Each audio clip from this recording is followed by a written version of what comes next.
नाज़रीन ॿी अहम ख़बर अव्हांखे ठटो मां ॾींदासीं जिते कराची वासी कुटुंब सां हादसो पेश आयो आहे। हादसे जे नतीजे में हिकु ॼणो फौत ऐं ॿ औरतूं ज़ख़्मी थी पयूं आहिनि। ख़बर अव्हां सां ठटो मां शेयर कयूं पिया जिते कराची वासी कुटुंब सां हादसो पेश आयो आहे। हादसे जे नतीजे में हिकु ॼणो फौत ऐं ॿ औरतूं ज़ख़्मी थी पयूं आहिनि। अहम ख़बर अव्हांखे ठटो मां ॾियूं पिया जिते कराची वासी कुटुंब सां हादसो पेश आयो आहे। हादसे जे नतीजे में हिकु ॼणो फौत ऐं ॿ औरतूं ज़ख़्मी थी पयूं आहिनि। पंजाब वेंदे धुंध सबबि ओज शरीफ वटि हादसो पेश आयो आहे। हादसे जे नतीजे में हिकु ॼणो फौत थी वियो आहे। पंजाब वेंदड़ वीगो धुंध सबबि कार सां टकराइजी वई, जंहिं सबबि पुठियां ईंदड़ कोच बि वीगो मथां चढ़ी वई। हादसे में कराची वासी फवाद हुसैन शेख फौत थी वियो आहे। संदसि मासूम न्याणी ऐं मासी ज़ख़्मी थी पयूं आहिनि, जिन खे इस्पताल मुंतक़िल कयो वियो आहे। कराची वासी कुटुंब सां पंजाब वेंदे धुंध सबबि ओज शरीफ वटि हादसो पेश आयो आहे, जंहिं सबबि हिकु ॼणो फौत ऐं ॿ औरतूं ज़ख़्मी थी पयूं आहिनि। पंजाब वेंदड़ वीगो धुंध सबबि कार सां टकराइजी वई, जंहिं बाद पुठियां ईंदड़ कोच बि वीगो मथां चढ़ी वई। रोड हादसे बाबति तव्हांखे ॿुधायूं पिया। हादसे में कराची वासी फवाद हुसैन शेख फौत थी वियो आहे। संदसि मासूम न्याणी ऐं मासी ज़ख़्मी थी पयूं आहिनि, जिन खे इस्पताल मुंतक़िल कयो वियो आहे। कराची वासी कुटुंब सां पंजाब वेंदे धुंध सबबि ओज शरीफ वटि हादसो पेश आयो आहे। हादसे जे नतीजे में हिकु ॼणो फौत ऐं ॿ ॼणियूं ज़ख़्मी थी पयूं आहिनि। पंजाब वेंदड़ वीगो धुंध सबबि कार सां टकराइजी वई, जंहिं बाद पुठियां ईंदड़ कोच बि वीगो मथां चढ़ी वई। वधीक तफ़सील मालूम कंदासीं। असां सां टेलीफोन लाइन ते मौजूदु आहे KTN न्यूज़ रिपोर्टर महबूब रोही।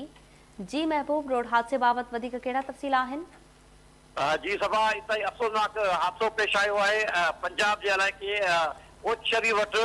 ठटे जे सीनियर सहाफ़ी ठटो प्रेस क्लब जे अॻूणे सदर डॉक्टर शाहिद सिद्दीकी जो सालो फवाद हुसैन पंहिंजी फैमिली समेत खानदान समेत हिकु वीगो गाॾी में पंजाब तरफ़ वञी रहिया हुआ त ओज शरीफ वारे इलाइक़े में जेके इतला मिलिया आहिनि ॿुधायो वञे थो त हिते शरीर धुंध हुजण जे करे संदन गाॾी ऐं हिकु कार सां टकराव थियो, जंहिंजे नतीजे में उहे हादसो उते थियो। उन में मामूली के माण्हू ज़ख़्मी थिया हुआ त तेज़ रफ़्तार जेका आहे कोच जेका तेज़ रफ़्तारी में अची रही उन पुठियां खां अची टकर आयो आहे वीगो गाॾी खे, जंहिंजे नतीजे में उन में जेको सुवार सीनियर सहाफ़ी डॉक्टर शाहिद सिद्दीकी जो सालो उहो जेको आहे फवाद हुसैन शेख उहो तॾहिं ते फौत थी वियो आहे, जॾहिं त उनजी हिकु मासूम न्याणी आहे उहा शदीद ज़ख़्मी थी पई आहे। ऐं उन सां गॾोगॾु उन्हनि सां जेका कमु करण वारी जेका औरत हूंदी आहे, जेके मासी चयो वेंदो आहे, उहा मासी जेका आहे उहा शदीद ज़ख़्मी थी पई आहे। उन्हनि खे मक़ामी इस्पताल मुंतक़िल कयो वियो आहे।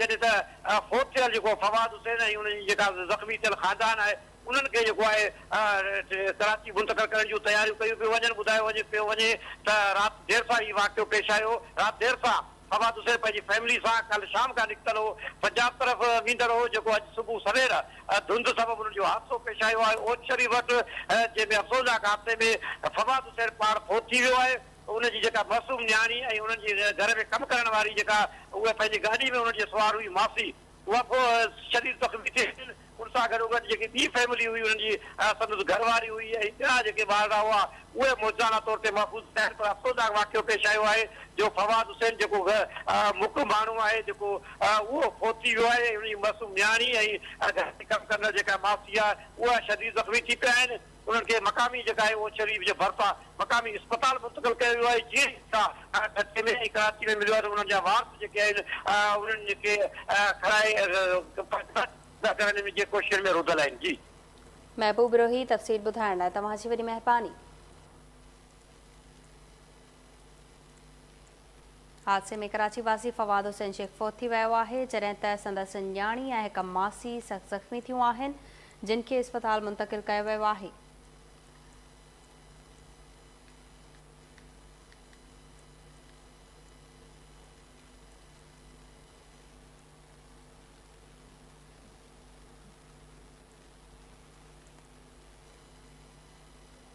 ॿी अहम ख़बर नाज़रीन